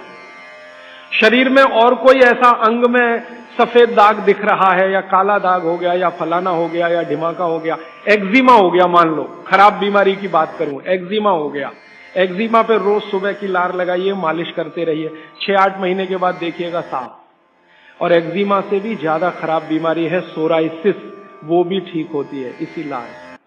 बस इतना है कि साल भर करना पड़े। मुफ्त का इलाज है, फोकट का इलाज। भागवत जी ने जितने भी इलाज बताए हैं सब फोकट के और मुफ्त के, बाहर जाने की जरूरत ही नहीं है। तो आप स्किन डिसीज में इसका एक्सपेरिमेंट करिए, आंखों की बीमारियों में इसका एक्सपेरिमेंट करिए, घाव हो जाए कहीं शरीर में उस पर एक्सपेरिमेंट करिए, फोड़े फिंसियों पर इसका एक्सपेरिमेंट करिए। मैंने ये चारों एक्सपेरिमेंट किए, बहुत अच्छे रिजल्ट हैं। आप भी करिए, रिजल्ट आपको भी मिलेंगे। बस इतना ही है कि आप दूसरों को भी बताते जाइए। तो आपने अपना दुख तो कम कर लिया, आप दूसरों का भी कम कराइए ना, तभी मोक्ष जाएंगे। तो मैंने आज आपको 4 सूत्र बताए, उनको फिर से रिपीट करता हूं। सूत्र बताना, ये 4 रिपीट करके खत्म। फिर प्रश्न। पहला सूत्र मैंने बताया था, भोजनांते विषमवारी, भोजन के अंत में पानी ना पिए, लगभग 1.5 घंटे के बाद पानी पिए। दूसरा सूत्र मैंने बताया था, पानी हमेशा घूट घूट भर के पिए, सिप सिप करके पानी पिए। तीसरा सूत्र बताया था कि ठंडा पानी कभी ना पिए, हमेशा गुनगुना पानी पिए। और चौथा सूत्र बताया था कि आप सवेरे उठते ही सबसे पहले पानी पिए। ये चारों सूत्र भागवत जी ने कहा है पेट को दुरुस्त रखने के लिए सबसे आवश्यक है। माने जिंदगी भर आपका पेट और आपकी जठर अग्नि काम करती रहे, इसके लिए सबसे आवश्यक है। ठीक है, अब आपके प्रश्नों के लिए आधा घंटे का समय। हाजी भाई, आपने कहा कि उषापान करना चाहिए, उषापान भी गुनगुना पानी होना चाहिए? हाँ। या कैसा? देखिए उषापान, दूसरी बात, पान जो कहा आपने खाने के लिए, तो पान के साथ क्या क्या लेना चाहिए? हाँ, बहुत अच्छा। मैं दूसरे प्रश्न का पहले उत्तर दे दूं, पान के साथ क्या क्या लेना चाहिए। भागवत जी ने पान खाने के लिए बताया है कि एक तो पान जो खाएं वो ऐसा पान हो जिसका स्वाद कसेला हो। कसेला, कसेला स्वाद माने देशी पान, सीधी सी बात है। विलायती पान मत खाइए, देशी पान खाइए। तो स्वाद जितना कसेला होगा, पान उतना अच्छा होगा। और भागवत जी ने एक बहुत गहरी बात कही है, जिसको मैं 2-3 दिन बाद वैसे एक्सप्लेन करने वाला हूं, कि जो चीज का रंग जितना ज्यादा गहरा हो, जो प्रकृति की पैदा की गई वस्तु का रंग जितना ज्यादा गहरा हो, वो उतनी ही बड़ी औषधि है। जैसे देशी पान ज्यादा गहरा हरे रंग का होता है और विलायती पान हल्के हरे रंग का होता है। तो भागवती जी कहते हैं हल्के रंग की चीजें मत खाइए, गहरे रंग की चीजें खाइए। तो गहरे रंग वाला पान खाइए, गहरे रंग की जो भी चीजें हैं भरपेट खाइए। जैसे बैंगन है गहरे रंग का, जामुन है गहरे रंग का, टमाटर है गहरे रंग का। ये सब एंटी कैंसरस, एंटी डायबिटिक है, एंटी कैंसरस है, एंटी अस्थमेटिक है। इनकी क्वालिटीज आज की विज्ञान ने भी प्रूव किया है। आज का विज्ञान ये कहता है कि जो भी रंग है किसी भी वस्तु में, वो भगवान का दिया हुआ कोई ना कोई ऐसा रस और एंजाइम है जो आपको गंभीर बीमारियों से बचाता है। तो वो कहते हैं गहरे रंग का पान खाइए, माने कसेला उसमें ही स्वाद होगा, तो गहरा पान खाइए। उसमें क्या मिलाएं? उसमें सबसे ज्यादा चूना। तो कितना चूना मिलाएं? तो कहते हैं कि एक पान में 1 ग्राम से ज्यादा चूना नहीं मिलाइए कभी भी। 1 ग्राम, 1 ग्राम आप समझते हैं इतना होता है। चने का दाना होता है ना, आधा तोड़ो और उसका आधा कर लो, इतना 1 ग्राम होता है। चने का दाना आधा तोड़ो तो 2 हिस्से हुए, ये 2 हिस्से के 4 कर दो और वो 1 हिस्सा जो है वो 1 ग्राम, तो उतना आप चूना लगाइए उस पर। फिर चूने के साथ क्या खाएं आप, उसमें सौंफ खाएं, सौंफ। सौंफ का नियम उन्होंने बता, सौंफ खाएं। दूसरा कहते हैं कि इसमें थोड़ी अजवाइन डालें, अजवाइन 2-4 दाने, ज्यादा नहीं। और वो कहते हैं लवंग डालें, लवंग माने लौंग, और कहते हैं बड़ी इलायची, और वो कहते हैं कि गुलाब के फूल का रस, मतलब गुलकंद जिसको आप कहते हैं। ये चीजें उन्होंने बोली हैं पान में नियमित रूप से खाने के लिए। अब इसमें उन्होंने जो बोली नहीं है वो बात ध्यान रखिए, सुपारी कहीं नहीं कहा, कत्था कहीं नहीं कहा, तो मैंने सुपारी और कत्था छोड़कर ही पान खाएं, ठीक है। तो पान में क्या खाएं। दूसरा इन्होंने जो आपने पूछा कि सुबह का जो ऊषा पान का पानी है वो भी गुनगुना होना चाहिए, बागवती जी कहते हैं जरूर गुनगुना होना चाहिए, जरूर गुनगुना। वो एक ही कंडीशन में कहते हैं कि अगर आप तांबे के बर्तन का रखा हुआ पानी सुबह पी रहे हैं तो उसको गुनगुना करने की जरूरत नहीं है, बाकी सभी पानी को गुनगुना करके ही पीना चाहिए। क्यों? ये जो तांबे के बर्तन में रखा हुआ पानी है उसमें वही क्वालिटी है जो गुनगुने पानी में, इसलिए ताम्र पात्र के पानी को सुबह गर्म करने की जरूरत नहीं, रात में आपने भर के रखा, सुबह उठकर पी लिया। बाकी कोई भी पानी स्टील के बर्तन वाला है तो गुनगुना करिए, आप मिट्टी के घड़े का पानी है तो गुनगुना करिए। और आपके पास क्या होता है पानी भरने के लिए, और तीसरा कोई, एल्यूमिनियम में तो पानी कभी मत रखिए, प्लास्टिक में पानी कभी मत रखिए, स्टील वेसल्स में है तो गुनगुना करके ही पीजिए। स्टील वेसल माने स्टेनलेस स्टील के वेसल में पानी है तो गुनगुना ही पीजिए, मिट्टी के बर्तन का पानी है तो गुनगुना ही पीजिए। ताम्र पात्र एक उन्होंने कहा कि जिसके पानी को गर्म करने की जरूरत नहीं, सीधे पी सकते हैं। आप बोलेंगे जी क्या रोज दिन भर ताम्र पात्र का पानी पी सकते हैं? तो जरूर पी सकते हैं, 3 महीने, इसके आगे नहीं। ये आप जरा सोचिए ध्यान से। वो ये कहते हैं 3 महीने आप पी सकते हैं लगातार ताम्र पात्र का पानी, फिर बीच में 15-20 दिन का ब्रेक दे दीजिए, फिर 3 महीने पी सकते हैं, फिर 15-20 दिन का ब्रेक दे दीजिए, फिर 3 महीने पी सकते हैं। ये ब्रेक दे देकर पी सकते हैं। लगातार पिएंगे तो तांबे की अधिकता से होने वाली जो बीमारियां हैं वो हो जाएंगी। हाँ, सुबह तो लगातार पी सकते हैं, सुबह की तो कोई बात नहीं, ये पूरे दिन की बात हो रही है। कोई लोग ऐसे हैं कि पूरे दिन ही तांबे के बर्तन का पानी पीते हैं, तो बागवती जी ये कहते हैं कि 3 महीने लगातार पीजिए पूरे दिन, फिर उसके बाद 15-20 दिन ब्रेक दे दीजिए, 15-20 दिन को दूसरा पानी पी, फिर आप वापस 3 महीने कर सकते हैं, फिर ब्रेक दे दीजिए, फिर तो 24 घंटे वाले जो लोग हैं ताम्र पात्र का पानी पीने वाले, उनके लिए ये नियम है। सुबह का तो ताम्र पात्र का ही सबसे अच्छा है जी। भोजन के बाद जो रस और मट्ठा पीने के लिए बताए थे आप, तो क्या है ये आम्रशाही को शांति करेगी? हाँ, बहुत अच्छा सवाल है, बहुत अच्छा सवाल। देखिए, इस सवाल को मैं और थोड़ा विकसित करूं, मैं इंतजार कर रहा था कोई पूछे तो मैं बताऊं। ये सवाल कुछ इस तरह का है कि मट्ठा है ना, उसमें पानी ही है, आप जानते हैं, शायद उसमें 90% तक पानी है, दही तो सिर्फ 10% होता है, और जूस पी रहे हैं उसमें भी पानी ही है, और दूध पी रहे हैं उसमें भी पानी है। अब बागवती जी एक तरफ तो कह रहे हैं कि खाने के बाद पानी मत पियो, और दूसरी तरफ कह रहे हैं मट्ठा जरूर पियो, दूध जरूर पियो और फल का रस पियो, तो उसमें तो पानी ही है। तो क्या वो पानी जठर अग्नि को शांत नहीं करेगा? प्रश्न ये है। ये पूरा नहीं पूछ पाए, मैंने पूरा कर दिया। तो क्या वो पानी जठर अग्नि को शांत नहीं करेगा? इसका बहुत ही सुंदर एक्सप्लेनेशन बागवती जी करते हैं।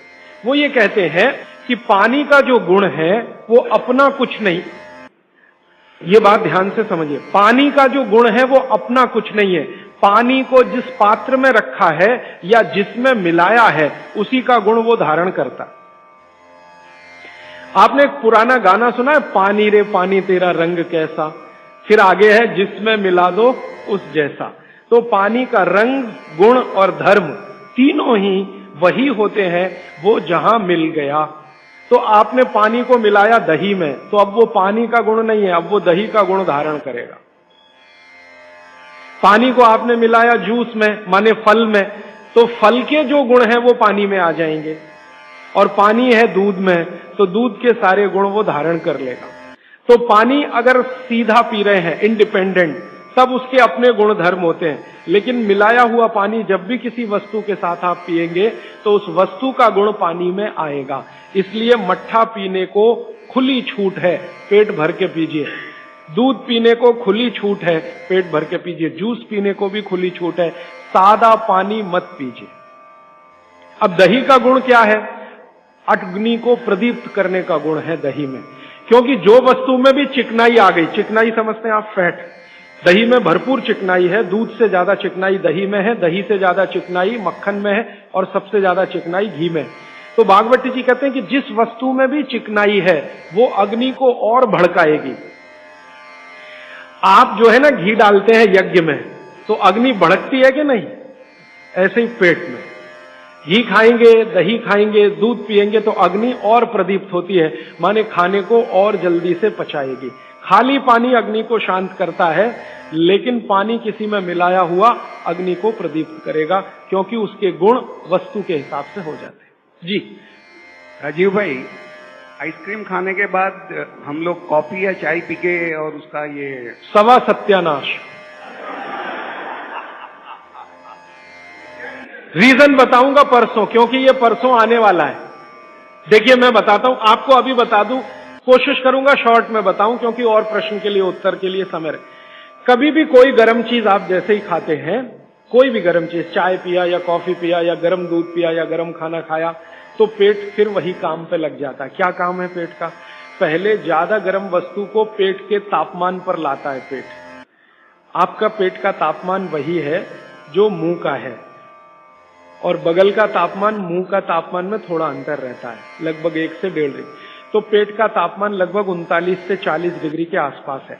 अब आपने 40 डिग्री से ऊपर की कोई वस्तु खाई, जैसे चाय पी, तो वो 40 से ऊपर की ही है, कॉफी 40 से ऊपर की है, तो तापमान अंदर जो है ना 55 डिग्री 60 डिग्री अगर चाय का है, तो पेट उसको पहले 40 डिग्री पे लाएगा, और उसके लिए एंटी रिएक्शन होता है, पानी को ठंडे से गर्म करेगा, फिर गर्म से ठंडा। तो ये काम में जब तक पेट लगा हुआ है, तब तक आपने कोई ठंडी चीज खा ली, जैसे उन्होंने कहा आइसक्रीम खा ली, कॉफी के बाद आइसक्रीम खा ली।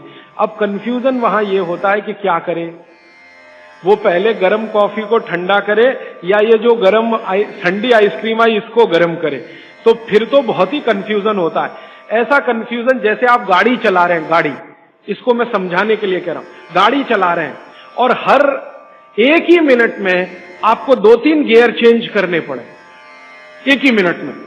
टॉप गियर से फर्स्ट में आना पड़े, फर्स्ट से आपको टॉप गियर में जाना पड़े, तो कैसे चलेगी गाड़ी?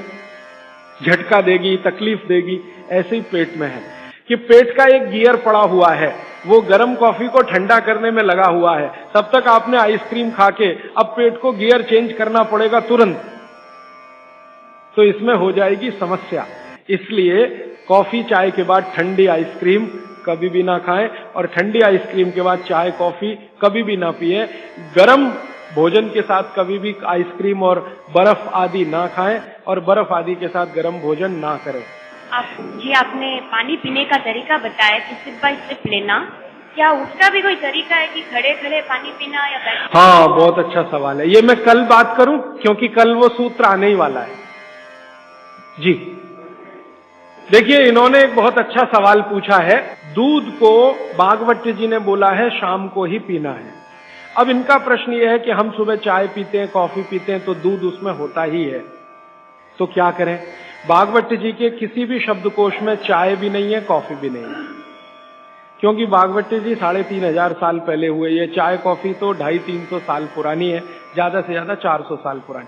तो चाय कॉफी के बारे में उनका पूरा शास्त्र मौन है, माने कहीं एक भी सूत्र ऐसा नहीं है जहां चाय और कॉफी का जिक्र आता है। हाँ, काढ़े का जिक्र उन्होंने किया। काढ़ा आप समझते हैं जो रोज आप यहां पी रहे, काढ़े का जिक्र उन्होंने किया है।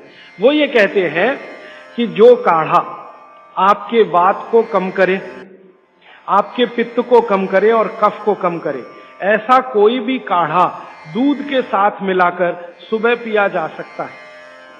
कोई भी काढ़ा, जैसे आज आप काढ़ा पीने जा रहे हैं, वो अर्जुन की छाल का काढ़ा है। अर्जुन की छाल का काढ़ा आप जानते हैं, वात को सबसे तेजी से कम करने वाला है। शरीर की जो एसिडिटी होती है ना, रक्त की एसिडिटी, एक होती है पेट की एसिडिटी, उससे भी ज्यादा खराब है रक्त की एसिडिटी। खून की अम्लता ही है जो हार्ट अटैक लाती है। तो रक्त की एसिडिटी को कम करने की दुनिया में सबसे बड़ी ताकत अगर किसी चीज में भागवत जी ने बताई है तो वो अर्जुन की छाल है। तो आज आप काढ़ा पिएंगे अर्जुन की छाल का। और दुर्भाग्य से या सौभाग्य से ये कुछ ऐसा समय है, दिसंबर, जनवरी और नवंबर, ये वात का ही समय है। शरीर में वायु का प्रकोप ठंड के दिनों में ज्यादा होता है। उस समय अगर आप अर्जुन की छाल का काढ़ा दूध में बनाकर पिए तो आपके लिए औषधि है। जी नहीं, गरम गरम गरम, क्योंकि वो औषधि है, भोजन नहीं है। भोजन और औषधि में अंतर बताया। भोजन वो है जो 24 घंटे में आप नियमित रूप से आपके पेट की आवश्यकता के अनुसार खाएं और सालों साल खाते जाएं। औषधि वो है जो थोड़े समय के लिए, तात्कालिक प्रभाव के लिए आप पिएं। तो ये काढ़ा औषधि है। सुबह के अगर समय नवंबर, दिसंबर, जनवरी, ये 3 महीने हैं जो वात के महीने माने जाते हैं। फिर गर्मियों के महीने पित्त के महीने आ जाते हैं। फिर बारिश के महीने और उसके आगे थोड़ा महीना कफ का महीना आ जाता है। तो ये वात पित्त कफ के महीने भी होते हैं, जैसे शरीर है वैसे महीने। तो इस महीने के हिसाब से सुबह काढ़ा पी सकते हैं, वात को दूर करने वाली औषधियों का दूध मिलाकर। और गर्म काढ़ा सभी गर्म है, ठंडा काढ़ा कोई है नहीं इस देश में, बनता भी नहीं। तो आप सुबह दूध पीना ही चाहते हैं तो काढ़े के रूप में पीजिए। माने सुबह दूध पीना ही है ना, तो उसमें अर्जुन की छाल का पाउडर डाल के पीजिए। तो 2 फायदे होंगे। भविष्य के लिए आपको हार्ट अटैक फ्री होने की गारंटी, भविष्य के लिए। और अब तक आपने जो कचरा खा लिया है इसके निकल जाने की गारंटी, क्योंकि ये जो अर्जुन की छाल का पाउडर है रक्त को सबसे ज्यादा शुद्ध करता है। और कचरा रक्त में ही सबसे ज्यादा जमा होता है, जिसको कोलेस्ट्रॉल कहते हैं ना, वो कचरा ही है। तो अब तक आपके रक्त में जो कोलेस्ट्रॉल जमा है इसको निकालना है बाहर, तो अर्जुन की छाल इसमें सबसे ज्यादा उपयोगी है।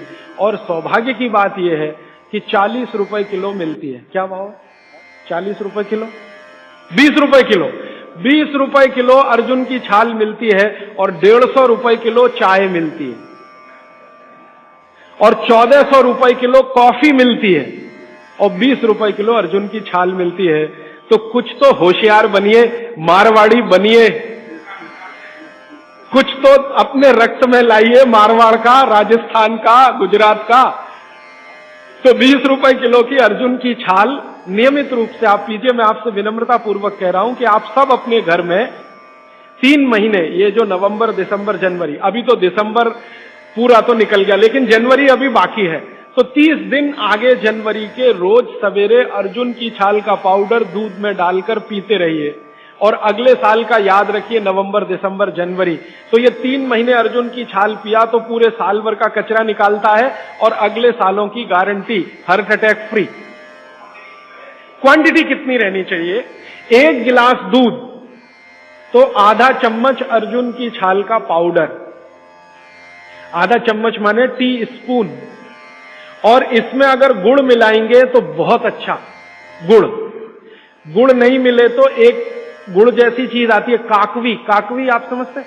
गुड़ को बनने से पहले की स्टेज है, वो तरल गुड़ होता है, तरल गुड़, लिक्विड फॉर्म का गुड़, वो काकवी कहलाता है। तो या तो काकवी या तो गुड़, नहीं मिले तो खांड। खांड आप समझते हैं? और कुछ भी नहीं मिले तो बूरा, शक्कर नहीं, क्योंकि बागवती जी की सूची में कहीं शुगर नहीं है, क्योंकि शुगर बनती नहीं थी। 3500 साल पहले गुड़ बनता था, काकवी बनती थी, खांड बनती थी, बूरा बनता था। चीनी बनना 200-250 साल से शुरू हुआ है। जी जी, मिश्री बहुत अच्छा, बहुत अच्छा आपने कहा, मुझे भूल गया, मैं आपसे पहले ही कहना चाहता था। मिश्री, मिठाइयों में मिश्री सबसे ऊंचे स्थान पर है, गुड़ से भी ऊंची है मिश्री। तो मिश्री मिले शुद्ध तो वो डालिए आपके अर्जुन की छाल और दूध के काढ़े में, नहीं तो गुड़ डालिए, नहीं तो काकवी डालिए, नहीं तो खांड डालिए, अंत में कुछ नहीं मिलता तो बूरा डालिए। और बूरा वो वाला जो राजस्थान में बनता है, बिहार में बनता है, उत्तर प्रदेश में, यहां का नहीं, चीनी को पीस के बूरा, वो चीनी ही है, बूरा नहीं है। सोंठ है तो बहुत अच्छा है। सोंठ जो है, अर्जुन छाल सोंठ अगर मिला के उपयोग करें तो सर्वोत्तम वातनाशक काढ़ा होता है, सर्वोत्तम। अर्जुन छाल और सोंठ दोनों का ही गुण है वात को खत्म करने का। तो वात के रोगी तो जरूर पिए इसको। और वात के रोग क्या क्या है आप जानते हैं, कल और परसों में और विस्तार से बताने वाला हूं। और किताबों में तो पूरी लिस्ट है, वात के रोग क्या, पित्त के क्या, कफ के क्या। ये घुटने का दर्द, कमर का दर्द, कंधे का दर्द, हार्ट अटैक, डायबिटीज, ये सब वात के रोग हैं। कहा जाता है कि दाल और दही साथ में नहीं लेना चाहिए। बहुत जन कहते हैं तो हम दाल चावल खा लेते हैं और उसके बाद अगर खाने के बाद छाछ पी लेंगे तो क्या वो सही रहेगा? दाल चावल के साथ छाछ, दाल चावल खा लिया मैंने खाने में, उसके बाद खाने के बाद छाछ पीना चाहिए। देखिए इसमें सूत्र ऐसा है, मैं आगे बताऊंगा, ये थोड़ा आज के समय के हिसाब से बहुत जरूरी भी है। जैन अगर आप में से कोई है तो मेरी बात तुरंत समझ जाएंगे। द्विदल समझते हैं, एक दाल के जिसके द्विदल के साथ दही का निषेध है। भागवत जी ने भी कहा है, महावीर स्वामी ने भी कहा है, गौतम ऋषि ने भी कहा, सबने कहा द्विदल के साथ दही का निषेध है। तो अब इनका प्रश्न है कि हमने तो दाल चावल खाया, चावल तो ठीक है, दाल तो द्विदली है, अरहर की खाएं, मूंग की खाएं, मसूर की खाएं तो द्विदल है। तो द्विदल के साथ दही कैसा? तो उसके लिए भागवती जी कहते हैं कि कभी भी द्विदल के साथ अगर दही खाएं तो अच्छा है ना खाएं, लेकिन खा रहे हैं तो दो बातों का ध्यान रखें कि दही की तासीर बदलें और उसकी तासीर को बदलकर जैसी दाल है वैसी तासीर करें, माने दही का प्रोटीन कंटेंट बढ़ाएं, वैसे तो है और ज्यादा बढ़े। तो इसके लिए बहुत सरल उपाय है आपके रसोई में। रसोई में 3 चीजें ऐसी हैं जो दही की तासीर को तुरंत बदलती हैं। एक तो है जीरा, दूसरा है सेंधा या काला नमक, सेंधा या काला, ये जो आज नमक आ रहा है इसकी बात नहीं कर रहा हूं मैं, आयोडीन युक्त नमक नहीं, सेंधा नमक या काला नमक। तीसरी है अजवाइन। तो मेरा ऐसा निवेदन है कि अगर आप ताक पी रहे हैं दाल चावल के साथ तो अजवाइन का, जीरे का बघार ले लें और थोड़ा सेंधा नमक डाल लें, फिर पी लें। अजवाइन जीरे का बघार लेकर, बघार लेना तो आप समझते हैं ना, बघार शब्द तो बघार ले लें अजवाइन जीरे का और थोड़ा सेंधा नमक, फिर ताक पिए माने मज्जिगे पिए माने मट्ठा पिए। अदरक की जगह सूंठ, दही में कभी भी अदरक की उपयोग नहीं होता, सूंठ उपयोग होता है। अदरक और सूंठ में थोड़ा अंतर है, सूंठ तो अदरक से ही आता है लेकिन सूंठ का गुण अदरक से ज्यादा है। फ्रूट्स खा सकते हैं भरपेट। वैसे फ्रूट्स का भागवती जी कहते हैं सुबह खाएं खाली पेट तो सबसे अच्छा, माने नाश्ता ही फ्रूट का करें, जूस भी पीना है तो फ्रूट का पिए, तो सुबह का समय फ्रूट्स के लिए सबसे अच्छा है। लेकिन बाकी समय में भी आप फ्रूट्स कभी भी खा सकते हैं जो प्रकृति के द्वारा पकाया गया, माने कैल्शियम कार्बाइड मिला के नहीं पकाया गया। हाँ बिल्कुल। छाछ शरीर के लिए ठंडा करता है तो बच्चों को भी दे सकते हैं? दे सकते हैं जी, दे सकते हैं बिल्कुल। अजवाइन डाल के बच्चों को, 3 महीने के बच्चे को अजवाइन की छाछ दी जा सकती है। और गर्म पानी जो आपने कहा थोड़ा गुनगुना पीना चाहिए, हर मौसम में पी सकते हैं, गर्मी के मौसम में भी? गर्मी के मौसम में थोड़ा इसके लिए आप छूट ले सकते हैं। आप चूंकि मद्रास में रहते हैं इसलिए छूट ले सकते हैं। गर्मी के दिनों में सवेरे का पानी तो गुनगुना ही रखिए, बाकी दिन का पानी अगर आप पिए तो मिट्टी के बर्तन का भी पी सकते हैं। सनबर्न के लिए लार बहुत अच्छी है। देखिए आप में से किसी भी माता या बहन को डार्क सर्किल की समस्या हो, आंखों के नीचे काले काले घेरे हैं, नियमित रूप से सुबह उठकर अपने लार की मालिश करते रहिए, आपके सारे डार्क सर्किल बिल्कुल चले जाएंगे। फेयर एंड लवली से ज्यादा प्रभावी है। मटकी का जो पानी होता है गर्मियों में राजस्थान में ठंडी से ठंडी मटकी ला के हम पीते हैं, तो इतना ठंडा पानी पिए या नहीं? जो मिट्टी के घड़े का पानी है वो रूम तापमान से थोड़ा ही कम है। जैसे रूम टेम्परेचर 25 डिग्री होगा तो मिट्टी के घड़े का पानी 23 डिग्री तक होगा, तो ज्यादा ठंडा नहीं है। ये जो फ्रिज का पानी है ये 4 डिग्री का होगा, 3 डिग्री का होगा, ये बहुत